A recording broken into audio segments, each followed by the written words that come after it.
এবার আসছি আজকে চোপার ভিডিও এবং অবশ্যই প্রদীপের ভিডিও রিভিউ দিতে। আমি ওই দিন চোপাকে বলেছিলাম, চোপা এই যে ওটস রান্নাটা তোমার ঠাম্মি করছে তুমি এটা রেখে দাও, আমাদের মতো অনেকেই হয়তো শিখতে চাইবে, কারণ মেয়েরা রান্নার ভিডিওতে ভালোবাসে। আজকে যেরকম ঝড় আসবে বলে ওদের ওখানে বোধহয় লাইট নেই, ওয়াইফাই কিছু প্রবলেম চলছে। দেখো আমার কথাটা কিন্তু কাজে লেগে গেল। ও সেদিন হয়তো ভিডিওটা বানিয়ে রেখেছিল কোথাও না কোথাও, আজকের দিনে দাঁড়িয়ে ও ব্লগে কিন্তু ব্লগ ছাড়তে পারলো না। ওর ব্লগ চ্যানেলটাতে ছোট্ট একটা যে ওটসের রেসিপি, অবশ্যই আমি দেখেছি হয়তো এরকম অনেক হাজার হাজার লোক দেখেছে, সেই ওটসের ভিডিওটা ও ছাড়তে পারলো। আমি কিন্তু এটাই বলেছিলাম যে হ্যাঁ, একটা দুটো ভিডিও করে রাখো বা ছোট ছোট ভিডিও করে রাখো যেটা কিনা মিনি ব্লগের মধ্যে পড়ছে, ওটা খুব ভালো লাগে এবং দেখে মানুষ দেখে, বিশেষ করে মেয়েরা রান্না মেকআপ দেখবেই দেখবে। সেখানে আজকের দিনে দাঁড়িয়ে চোপা কিন্তু কোথাও না কোথাও আমার কথাটা শুনলো। যখন চোপা শোনে না তখন যেমন বকাবকি করি, যখন যেটা ভুল সেটা যেমন বকাবকি করি, এটা ঠিক সেটাতে কিন্তু আবার বলি যে হ্যাঁ এই যে তোমরা বলছো, যাই বলো না কেন সে কি বলছো উত্তর দেবো না, কারণ উত্তর দেওয়ার প্রয়োজন আছে বলে মনে করি না আমি, কারণ আমি আমার নিজের কাছে নিজেকে জাস্টিফাই করতে চাইবো, তোমাদের কাছে নয়। আমি কোথায় ঠিক, আমি কোথায় ভুল, আমি কিসে ভুল, আমি কিসে ঠিক, সেই ব্যাপারটা আমি আমাকে বিচার করব। বিচারটা তোমাদের হাতে হয়তো আমি তুলে দেব না। এবার প্রদীপের ভিডিও কথা বলবো। প্রদীপ ভিডিওতে আজকাল খুবই কাজ করে, যেমন দেখলাম ওই মিস্ত্রির কাজ, ওই ড্রেন বানাচ্ছে, পাক্কা ড্রেন, জল যেতে সুবিধা, কিন্তু সেখানে ও আর ওর বাবা মিলেই ড্রেনটা বানাচ্ছে। একটা কথা বলবো প্রদীপ, তোমার তো বয়সটা কম, ইয়াং, তুমি এই কাঠফাটা রোদে হয়তো কাজ করতে পারছো। ওই মিস্ত্রির কাজটা বাবাকে দিয়ে নাই বা করলে তুমি বলবে হ্যাঁ আমার বাবা চিরকাল বা আমার মা চিরকাল এরকম কাজ করতে অভ্যস্ত। হ্যাঁ ওরা করেছেন একটা বয়স পর্যন্ত প্রচুর কাজ করেছেন, আমি অস্বীকার করছি না, কিন্তু এখন ওদের বয়স হয়ে গেছে, এখন ওদের রেস্টের সময়। তুমি কাজ করো, একটা লেবারকে নিয়ে কাজ করাও, উনি দেখবেন দূর থেকে বসে, উনি পরিচালনা করবেন, এটা না এটা, এমন না এমন। উনি যারা কর্মটা হয় না, ওরা কোনোদিন কোনোভাবেই বসে থাকতে পারে না, ওরা কিছু না কিছু কাজ করবেই করবে। ঠিক তেমনি তোমার বাবার যখন এই পাথরগুলি ভাঙেন, ইটগুলি ভাঙেন, এই মিস্ত্রি কাজ করে না, সত্যি আমার খারাপ লাগে, কারণ তোমার প্রচুর রোজগার। যার ছেলে লাখ লাখ টাকা পার মান্থ কাজ করছে, তার বাবা যে সারাটা জীবন কাজ করেই তো এসেছে, মা বাবা এখনো কি কাজের বয়স আছে? হ্যাঁ, যদি তোমার ক্ষমতা না থাকতো তুমি রাখতে পারতে না। ছুটছাট লেবার কিন্তু পাওয়া যায়, একটু বাজারের দিকে গেলে এরকম, হয়তো ওরা পাক্কা লেবার তোমরা পাবে না, কিন্তু তোমার বাবা যদি দেখিয়ে দেন এতটুকুন ইট, এতটুকুন বালি, এতটুকুন সিমেন্টে, এরকম ছুটছাট লেবার কিন্তু পাওয়া যায় প্রদীপ, এটা বললে হবে না, পাওয়া যায় না। তারপর যেমন দেখলাম তুমি কি করেছো, ওই স্প্রে করছো ঘাসগুলি উঠবে বলে, উঠে যাচ্ছে ঘাস স্প্রে করা। এই কথাগুলি আমি চোপাকেও বলেছিলাম, আমি প্রদীপকেও না নেগেটিভিটি করেছিলাম, শুধু কাজ করো না ক্যামেরা দেখো। প্রদীপের দিদিরা প্রদীপকে বুঝিয়েছে যে ব্লগ চ্যানেলে ভাই তুমিও কিছু কাজ করে দেখাও, ভালো লাগবে। প্রদীপ এটা শুনেছে। ঠিক তেমনি আমিও চোপার চ্যানেলে নিয়ে বলেছিলাম, শুধু বসে বসে বসে বসে দিন গুনা যায় না, কাজ করে। এই যে প্রদীপও পারতো স্প্রেটা নিজে না করিয়ে বাবাকে দিয়ে করাতে, না, স্প্রেটা কিন্তু নিজেই করলো। তাছাড়া ওই দিন আমি বলেছিলাম চোপা যখন গাছগুলি দেখাচ্ছিল না, যে এই যে গাছে এই এই কি এই গাছটার মধ্যে এই ফুল, এই দেখো লক্ষ্মী জবা, এই দেখো নয়নতারা, তখন বলেছিলাম গাছগুলি না দেখে এভাবে জল দিতে দিতে যদি দেখাও বা টবগুলিকে অ্যারেঞ্জ করতে করতে দেখাও, ভালো লাগে, এটা একটা গার্ডেনিংয়ে পার্টে চলে আসে।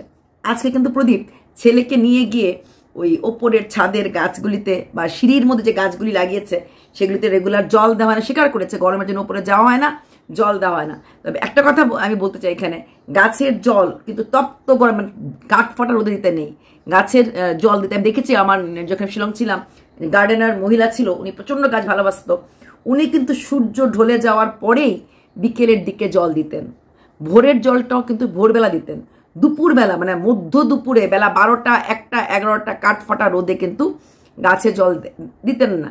সেখানে আমি বলতে পারবো যে সকালবেলা 7টা 8টার সময় তখন নিশ্চয়ই কাঠফাটা রোদ থাকে না, তখনই গিয়েও গাছে জল দেওয়া যায়, এবং সূর্যর পরন্ত বেলা 5 বাজে 6 বাজে 7 বাজে জল দেওয়া যায়। দেখলাম বালতি নিয়ে সেটা গেল, আবার প্রদীপ জিজ্ঞেস করছে বাচ্চাটাকে তুমি বালতি নিতে পারবে, এত ভারী বালতি নেওয়ার কথা বাচ্চাটাকে কেন ভাবছো? আচ্ছা, এবার কিছু কমেন্ট উত্তর দিতে আসলাম। যারা একদিন বলেছিলেন যে বাঁশ নিয়ে বসেছিল, সেটা আপনি দেখেননি? দেখেছি। বাঁশ নিয়ে বসে থাকাটাকে যেমন আমি সমর্থন করি না, ঠিক তেমনি চোপার বাবা যখন ওই কলসিটা নিয়ে এরকম করে উঠিয়েছিল, সেটাকেও সমর্থন করিনি। আর এখন যেটা প্রদীপ বলে দিয়েছে, ওর বাড়ির সামনে সিসিটিভি লাগানোর কথা আগেও ভেবেছিল, এখন যেহেতু বাড়িঘর হয়ে গেছে, এখন সিসিটিভি লাগাচ্ছে। সিসিটিভি বা বাস দ্বারা তো চোপা যদি বাচ্চাটাকে কাস্টাডি পায়, এটা থ্রো কোর্টে যাবে, থ্রো পুলিশের সামনে দিয়ে যাবে। এটা এমন হবে না যে ধুমধাম করে গাড়ি নিয়ে আসবে, এই এই এই বাচ্চা নিয়ে যাবো না, এটা মারপিট গুন্ডামি হবে, সেটা করবে না। কোর্ট একটা দিন, একটা তারিখ দেবে, অমুক দিন এতটার সময় আপনি আপনার বাচ্চাটাকে হ্যান্ড ওভার করবেন, এমন করে দিন তারিখ দিয়ে দেয়, তখন দিতে লাগে। বা বাচ্চার মা দেখা করতে আসবে, বাচ্চার মা প্রতি সানডে দেখা করতে আসবে, যেগুলি আমরা শুনি। আমরা তো এইগুলির পরে যাইনি, কিন্তু যারা এরকম কোর্ট কেস করেছে বা যা দেখেছি, বিশেষ করে সুজান শেটের কেসটা তো আমরা খুব সার্ভে করে যখন দেখলাম, প্রতি রবিবারে দেখা করতে দেওয়া হয়েছিল, every Sunday father can visit his child, সেটা দিয়েছিল। এরকম করে কোর্ট একটা দিন দিয়ে দেয়, একটা টাইম দিয়ে দেয়, সেখানে নিশ্চয়ই মারপিটের জায়গাটা থাকে না।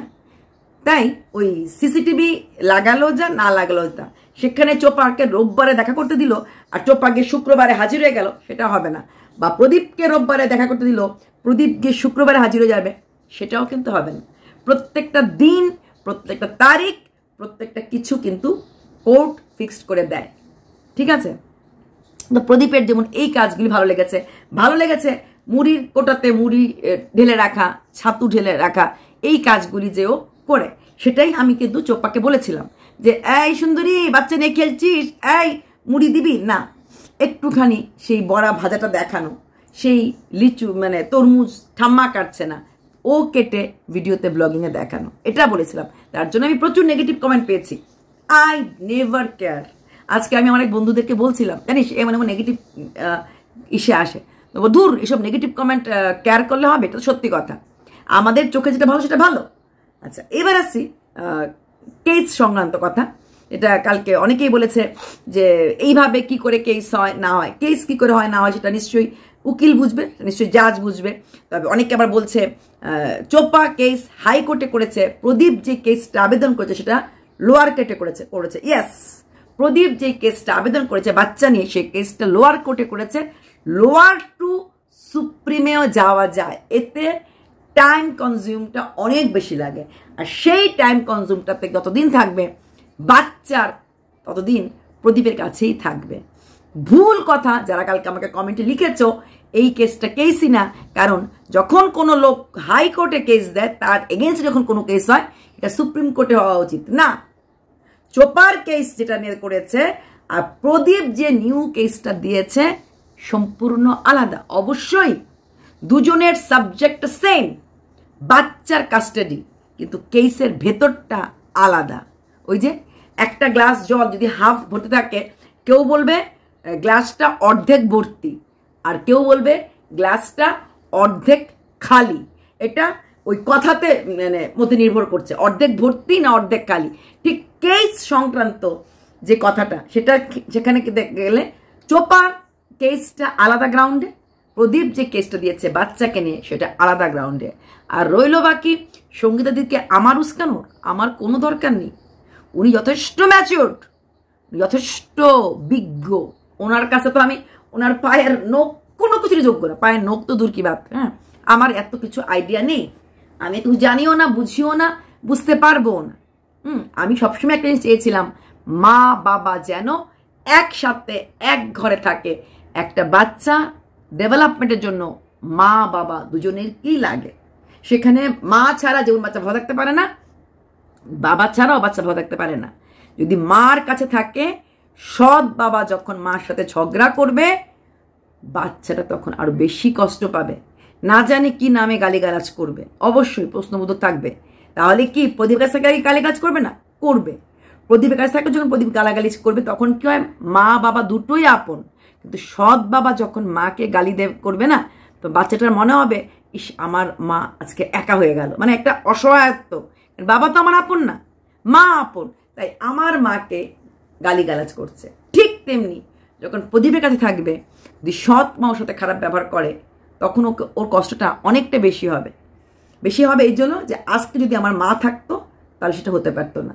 আর বাচ্চাটাকে ওভারঅল বড় করা, ভালো রাখা, সব কিছু দেখভাল কিন্তু বাচ্চাটা ঠাম্মাই করেছে, না বাবা করেছে, না মা করেছে। ছোটোর থেকেই কিন্তু দাদা দাদা দাদা করে বাচ্চাটাকে রীতিমতো দেখভাল ঠাম্মাই করেছে। ওরা ব্লগ করার জন্য, মেকআপ ভিডিও করার জন্য, কারোর নেমন্তন্ন খাওয়ার জন্য, অনেক কিছু করার জন্যই চলে যেত ওরা কি বলে বিভিন্ন জায়গায়।